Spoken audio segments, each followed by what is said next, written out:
এই জায়গাটিতে আমার এক সময় জামাইকান চেরি নামে একটা গাছ ছিল, এখন সেখানে একটি পাকিস্তানি কমলা গাছ, সেই গাছটি মাশাআল্লাহ খুব ভালো গ্রোথ হচ্ছে। এটি একটি 35 গ্যালনের জিও ব্যাগ এবং এর পাশেই রয়েছে 25 গ্যালনের একটি জিও ব্যাগ।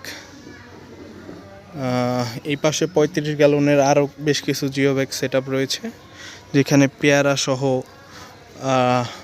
আনার, তারপরে রয়েছে, মালবেরি রয়েছে। আর আরেকটা বিষয় হচ্ছে, এই যে দেখছেন লেবু গাছের নিচে ছোট্ট একটা বীজ পড়ে গাছ হয়েছে, সেই গাছটিতে ইতিমধ্যে প্রচুর পরিমাণে ফল, মরিচ এইখান থেকে নেওয়া হয়েছে, হারভেস্ট করা হয়েছে। আবারও প্রচুর ফুল আসছে এখানে। আশা করি এই গাছ থেকে আরও বেশ কিছু ফলন পাবো। এবং আরেকটা বিষয় যেটি আপনাদের দেখানোর জন্য আজকে আসা, সেটি হচ্ছে আমার ছাদে একটি ভিন্ন জাতের মরিচের দেখা পেয়েছি। যদি এই মরিচ সম্বন্ধে আমার খুব একটা আইডিয়া নেই, সম্ভবত এই মরিচটি আমার গিফটের কিছু মরিচ ছিল, সেইখানে এই জাতীয় দেওয়া হয়েছিল আমাকে। এখানে আরও একটি গাছ রয়েছে, তবে এর মরিচটা আসলে কেমন হবে সেটা এখনও পর্যন্ত দেখার সুযোগ হয়নি। আর এদিকে আমাদের যে পদ্ম গাছ রয়েছে, পদ্মতে কিন্তু বেশ কিছু ফুল ইতিমধ্যে ফুটেছে।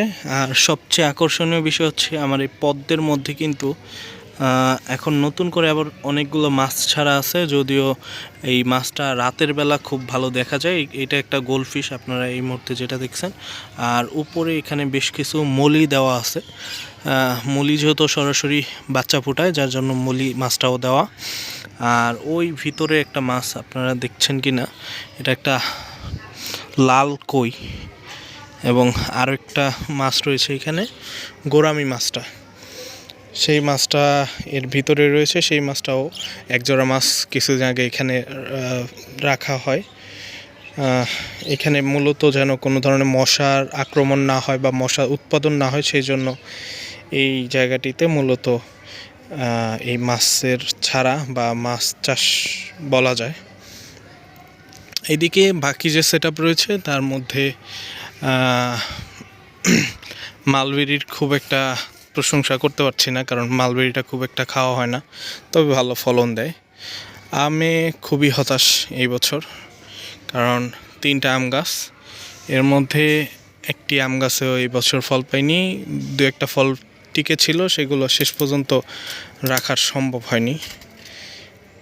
আর এদিকে আমাদের সফেদা গাছে ইতিমধ্যে অনেকগুলো ফল সেট হয়েছে, তবে আশানুরূপ নয়। আশা করছি এইবার এইখান থেকে যে ফলটা সেট হবে সেইটা আশানুরূপ চাহিদা যে সেটি পূরণ হবে। কারণ কিছুদিন আগে আমার এখানে সাদা মাছির একটা আক্রমণ দেখতে পাই, যার জন্য সে সময় প্রচুর ছত্রাকনাশক স্প্রে করা হয়, আর এই ফলগুলো টিকেনি সে সময়।